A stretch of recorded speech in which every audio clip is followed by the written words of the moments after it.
In this part, we are still working in our linked int list class, and this is based off of our ListNode class, and we can use this to write code and store values in a linked list. So far, we have a toString method and a add method. We also have a get method. So our add method only takes in a value, and it adds this to the end of the list. However, we want to be able to add things anywhere in the list. So we're going to make another add method. However, this time it's going to have the parameter of the value that we want to add, and it's also going to have an index, so where we want to have it in our list. To do this, we are going to make a new method. It's also going to be called add, but this is not going to conflict since it's going to take two parameters instead of one. So we're taking an index and a value. This is similar to a string or an array list method, where when you have an array list, you can do .add and then have a parenthesis, and you have some number, which is where you would put it at the index. And then you'd also have the value, which you would store at that index. We have to write this method though. So what we're going to do is have a simple case. So if index is equal to 0, if we want, this is basically saying if we want to store our value at the front of the linked list, we are going to have this. So if index is equal to 0, it's going to store it at the front. How we're going to do this is we are going to say front is equal to new list node. Basically what we're doing here is we are using this front value and we are changing it based on what's passed in to make it the new value. We have to have parentheses, just like in our first example. When we were adding things in, we have new list node. And then in our second example, we have it written like this. It's going to be similar to how it was written like this, where we make a new instance of the node and we take the value 3 and we make the next value. Except for here, we're going to have a new list node and we are going to store value at the front. This is extremely similar to this code, and what we're going to do is we're going to copy this and we can comment it out right here and paste it in so we can compare the two. What's happening is front is a list node, however we already declared it as one up here. So really what this looks like, if it was undeclared, it would be list node front is equal to new list node value front. And you can see it's similar to what we have down here. We are going to set it equal new list node, which is what we have here, and then in parentheses we have 3, and then after our first value we have all of the values that follow that. Well, what's happening here is we have the value that we need, we're placing that at the front, and then we are going to append all of the values from the old list to this new list. What's happening is if we use these values, for example, we are putting a new value in front, we are then clearing the list, and then we are adding all of these values behind that. That's what happens if you want to store the value at the very front of the list. Now we need to have our else statement, and for our else statement we are going to be putting something else at a specific index. So we don't want to alter the list, otherwise we are going to lose some values. So we have to make a temporary list. So we're going to make a new instance. List node is equal to, or list node, and we're going to call it current is equal to front. And then we need a for loop so we can go through all of our values. We're going to have int I is equal to 0. And then after this, we are going to have I is less than our index minus 1 I plus plus. And then parentheses, or and then brackets. Normally, we would have it as I is less than index. However, there is a slight issue. When we go through our for loop, we normally, as we have it in our get method, we have current is equal to current.next. So what ends up happening is if we stop right here at this value, we're going to get the next value. What I've done is I've copied this list down in front of our method, and I've also put in some test variables. So we have index is equal to 4 and value is 5. Let's actually do a smaller number. So index is 2 and value is 5 still. We're not adding to our index is not 0, so we're not going to add to the front. So we need to go into our else statement. So we declare a temporary node or a temporary list node, and then we have to go into our for loop.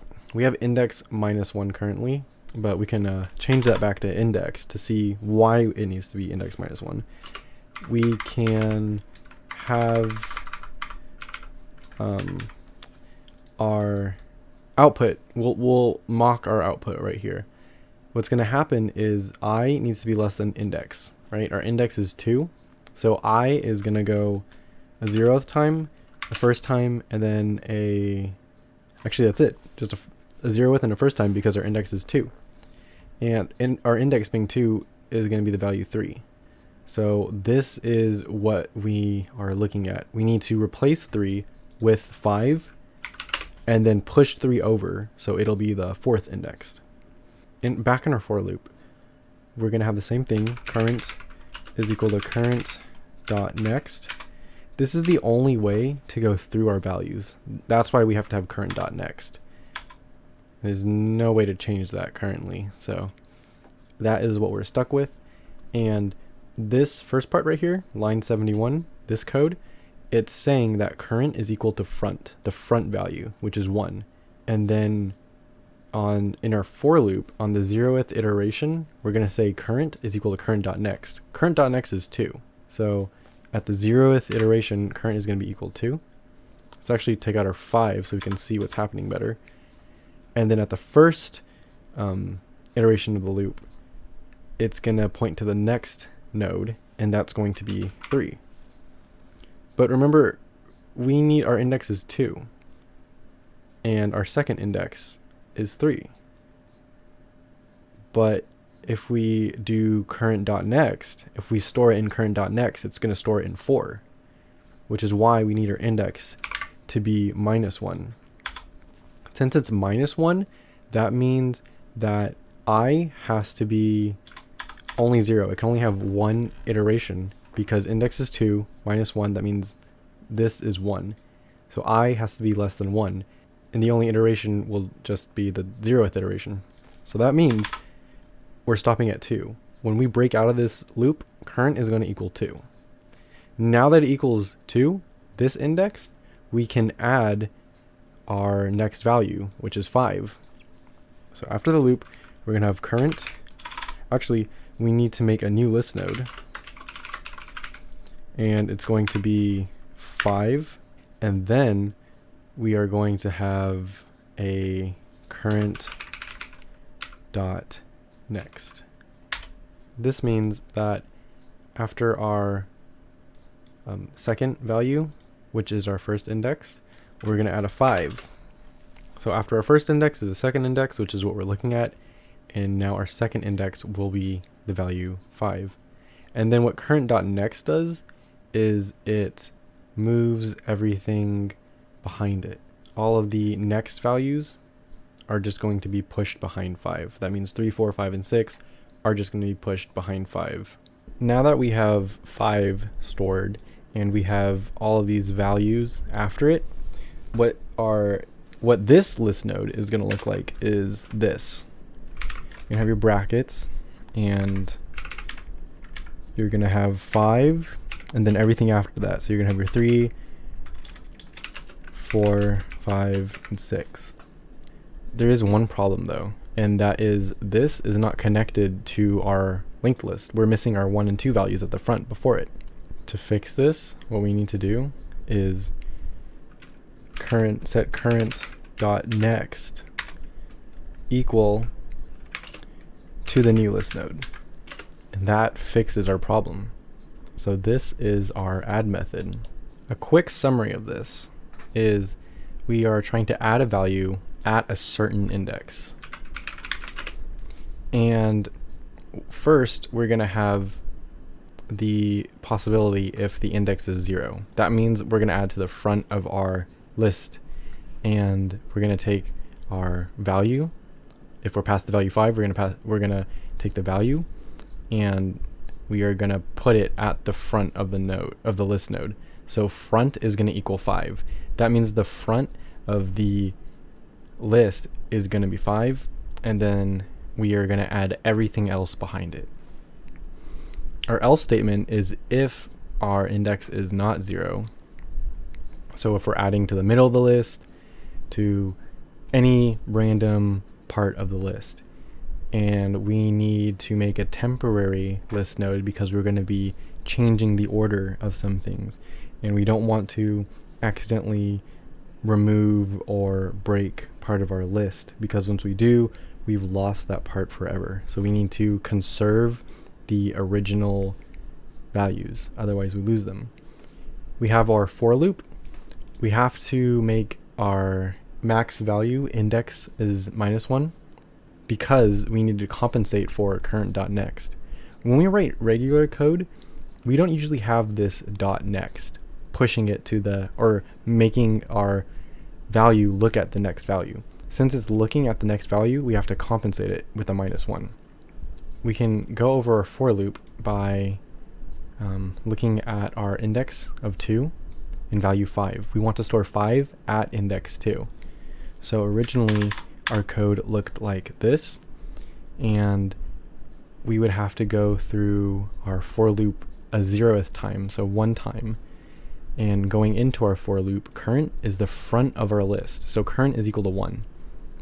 Now once we go through our for loop once, current is going to equal 2 because it's current.next. Current is equal to current.next. And our index is 2, and our second index is the value 3. So current.next is equal to new list node 5. That means we're storing 5 in what was value 3. And then we are appending the rest of the list onto it afterwards. The reason why we can't just do new list node, if we just take this out, the reason why we can't do this is because we're only going to have these values stored in. It's not going to be connected to our original list. If we do current.next is equal to this, what ends up happening is we have current is equal to front, right? And then we have whatever values are passed over still put back into the list. They're not moved, they're just put back. And so we have front, which is 1, and then we have 2. We have these two values, and we can connect it by using current.next. So whatever is the next value, which would be 3, is, well, 5, since our index is 2, and we're just appending everything after that.